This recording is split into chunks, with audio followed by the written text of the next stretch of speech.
Hello, everyone. Welcome to another episode of Views from the Popcorn Box. My name is Ananda, and today we are watching She Came to Me. It was written and directed by Rebecca Miller, and it stars Peter Dinklage, Anne Hathaway, and Marissa Tomei. So I felt like this movie really fell through the cracks. It's an indie romance, or kind of like a rom-com. I feel like because of the actor strike, a lot of actors weren't promoting it, even though I believe that this movie was approved. So I take that back. They were able to promote this movie. I feel as though there wasn't an audience. There was just like name pushing. And I was really excited about this movie. I put it on my list of 10 best movies coming up for 2023. And it kind of let me down. I think this is a perfect example of what an undercooked script looks like. For rewatchability, I have it at a 2 out of 5. I would watch it again. It would definitely have to be like I'm watching indie romances today, and this movie falls under that category. But as a singular, I want to go and watch She Came to Me, I don't know if it's in that realm. When I was watching it, I was just like, what am I like I see what it was trying to hit on, but I feel like the movie just lightly touched on all of these things. And it didn't give me the kind of catharsis. I don't know. This movie was just so like light. And it introduced some pretty heavy or interesting things. Like it introduced class. It introduced race. And introduced mental health. And it was like all of these things were like lightly glossed over. So in the end, when I was supposed to have this huge catharsis, I just didn't have it. And y'all know, catharsis is my favorite word. Like if the movie does not deliver on the catharsis, if it does not deliver on the payoffs that it sets up, it's not for me.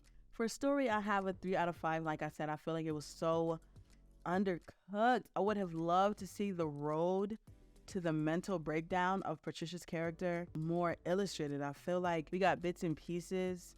And I think that's what it is. The character's depth was not explored in a complex way. There were a lot of characters, there are a lot of players in this film, and I don't know that if it was just too many characters to show the depth, but when she had the mental breakdown, it just kind of felt like it was necessary for the plot. It didn't feel like, I didn't feel it. I didn't feel like, oh my goodness, she is on the edge, like she's about to crack. She's on the edge. I didn't feel like that. And I know that Anne Hathaway could dig into that. So that's why I don't think it was a performance thing. Even with Patricia and Steven's relationship, I mean, we've seen bits and pieces and glimmers and glimpses of it, and how structured and passionless and stale it was, very bland. It just felt like these two characters have to be together, so when he meets his other character, we understand why he loves her, why he likes her, why he falls for her. The kids' love story, the two teenagers, it was like a B story and an A story. And it wasn't in the trailer at all. So when they came on screen, I was genuinely like, who are these people and what? I don't care about them. I didn't care about them. And of course, as the movie went on, I seen it. But I feel like this was two separate movies jammed into one movie. And because of that, neither of them got the proper depth that they deserved. And the reason I say the kids' story seemed like the B story and the A story, I felt more for their relationship than I did Peter and Katrina's. I think this movie tried to do too many things in one movie, and that made it undercooked, and that made it slightly disappointing to me.